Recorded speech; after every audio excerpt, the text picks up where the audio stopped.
Okay, so last one here. Sydney Sweeney back in the news again, saving every company from their bad decision making. Now rumors are swirling here that she could potentially be picked up by Bud Light this time in order to save them from what they're still kind of recovering from having the other tranny on there before. So Sydney Sweeney can raise a glass to several weeks of bumper publicity, but she may soon be toasting with beer rather than champagne amid speculation that she could become the new face of Bud Light. Industry experts believe Sweeney could turn the woke furor over her recent American Eagle jeans campaign to her favor by capitalizing on her popularity among conservative Americans and earn a whooping sum in the process. It's thought that anyone but you star could command a fee of such as $10 million for Bud Light's parent company, Anheuser-Busch, if it wanted to sign her up for a full-scale endorsement deal. So I don't know if this is set in stone right now. I guess they're potentially in talks about this, that she'll become a spokeswoman for them. The struggling beer firm is still looking to recover from an ad deal with the trans influencer Dylan Mulvaney. And that, again, another boycott that worked really well. They lost a lot of money when they made this stupid decision to have that freak on there. That backfired spectacularly. The move cost a brand $1.4 billion in U.S. sales and led to 15.3% drop in revenue overall. Christopher Chatham, an expert in negotiating celebrity endorsement deals at the consultancy Minot, told the Daily Mail that Sweeney is a compelling candidate to resuscitate Bud sales. Sydney Sweeney's American Eagle campaign delivered undeniable commercial impact. Denim sales surged and the brand's stock climbed. American Eagle did really well. That kind of performance makes her a compelling candidate for Bud Light, especially as the brand considers options in responding to past criticism. Beer brands pay for reach, resilience, and relevance, and Sweeney delivers all three. So it would not be surprising if a Bud Light endorsement deal were to approach or potentially reach the seven-figure range. Yeah, there's the other freako right here, this dude that wants to pretend he's a woman. Bud Light's campaign with Mulvaney. I mean, just take a look at this disgusting freak for a second, and then go look at a real woman. I mean, the comparison is absolutely just magnitudes more. Real woman, mentally ill freako pretending to be one. Bud Light's campaign with Mulvaney featured the influencer dressed as at breakfast at Tiffany's character, Holly Golightly, while celebrating the day 365 of his womanhood.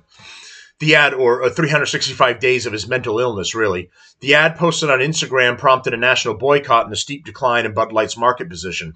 Although Anheuser-Busch executives have attempted to stabilize the brand through partnerships with celebrities like Peyton Manning, Emmett Smith, and Post Malone, Bud Light regained only 1.2 percentage points of its lost market share from May 23 to February 24. After the backlash, the company's CEO, Michael Ducaris, said the beer brand was making slow progress in recovering its customer base. It's not at the fast pace that we were expecting or that we've been working for, he said, but nevertheless, progress is in place. Fox News contributor Jimmy Fallon was the first to propose that Sweeney could sweep to Bud's rescue in a comment article on Tuesday's op-ed.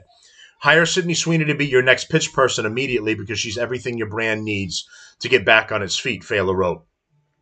Sweeney's campaign for American Eagle, which used the tagline, Sydney Sweeney has great jeans, coincided with a 23% increase in the clothing brand stock. Look at this fucking faggot. They even put his disgusting face on a Bud Light can. I mean, how horrible. If I saw that at a Halloween event, it would make sense. It would be scary. Hey, everyone, I'm a fag. However, the ad also drew criticism from some commentators who accused it of using racially coded language. Critics claimed the pun on great genes referenced Sydney Sweeney's ancestry and suggested eugenics. I already covered that and did a show on it. So if they're smart, they'll bring her on because she's on a roll with saving brands at this point. You know, there are even jokes going around that you should bring her on to save Cracker Barrel.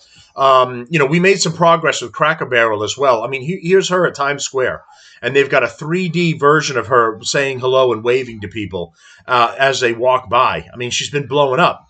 So Cracker Barrel ended up giving in to a degree after they got hit with a huge backlash from the community and saying your logo thing was wrong, hosting pride events is wrong, all of your DEI garbage is wrong, and we're not going to do business with you anymore. People were showing videos where they were like empty Cracker Barrels during what would normally be a pretty busy time.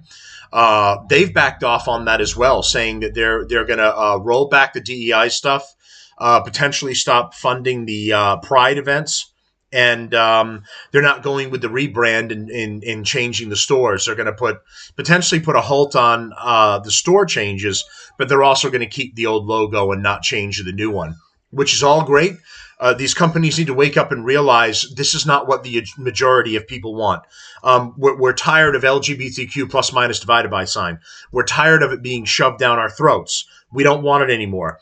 If you want to go do that, go do it on your own time. We don't give a shit. Do it behind closed doors. Don't force it on all the rest of us. And if a company wants to stay in business, Target has gone through this. All these other companies, Bud Light, they're all going through it. If you want to stay in business and keep the majority of your customer base, which are normal human beings that don't participate in this crap, this is the route that you need to go. So Bud Light would be very smart to bring Sydney Sweeney in and save themselves and maybe get back on track with their sales. To this day, I have not bought any more Anheuser-Busch products or related products at all. I stay away from them. I don't give them my money. And boycotts work. So let's see if Bud Light is smart enough to bring Sydney on, and then see how it affects their sales.